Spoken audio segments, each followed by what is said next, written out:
And that's, I think, the biggest thing, right? Having confidence, you know? Well, And that's hard as a 16-year-old girl.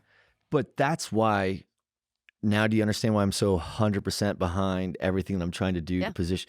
Because there are major, I wouldn't say major, this is what I'll say, we talk very freely, right? And there's a problem that exists. Obviously, there's some D&I issues that exist. Don't know if there's a lot of pent-up demand for women that are being excluded, but there are elements in which they are already in the game and maybe being excluded. Does that make sense? Yes. I don't think there's barriers to entry to get into the market. 100%. I think once you're here, then there is more barriers. That's exactly it. Does that make sense? Yep. And I have a daughter, and she's a savage, and I'm raising her to be intimidated by no man, which means that she should come and be able to compete in this space. Absolutely. But she can't today, based on the construct that I exist in and I'm able to do well in. So I do think that the people I go trucking with all have daughters too. Yep. And they all are like, it's not like they were operating oblivious or operating under this existence of circumstances and just saying, sucks to be them. We just are not. We're just so involved in our own lives that it's like, you ever have your kid who's like, I'm so worried what I'm going to wear to school and what I have to dress is going to be perfect because I'm going to walk in a room. And I'm like, you do realize that every kid thinks that. Yeah. So none of them are looking at you. They're all just checking themselves out, making sure they're okay. No one's really checking each other out, it turns out, right? And I think that my daughter would play in this space and be viewed as a bitch or abrasive based on how she operates right now. And that's unfortunate because she functions like I do. Yeah.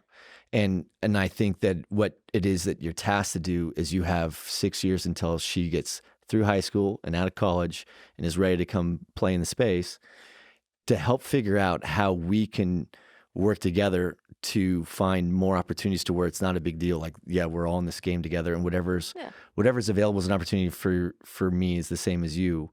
But you just have to be willing to work just as hard for it as I am.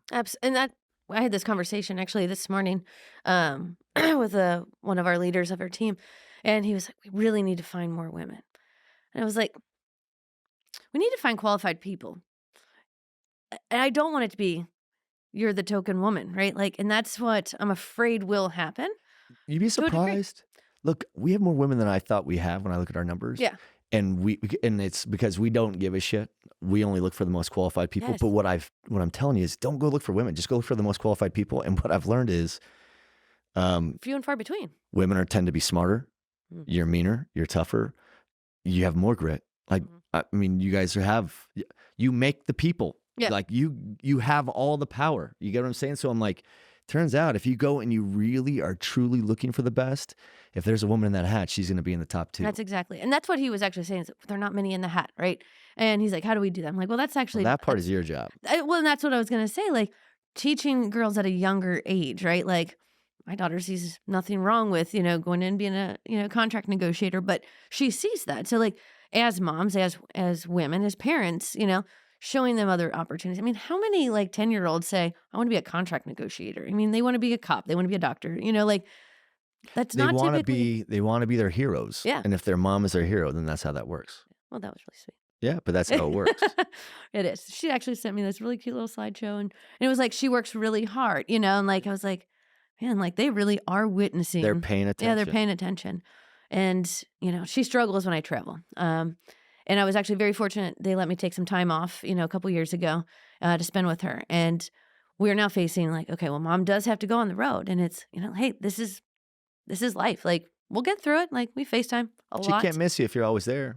That's exactly it. And I told her I was going to start being a jerk at home, or not as much fun. And she was like, no, don't do that. So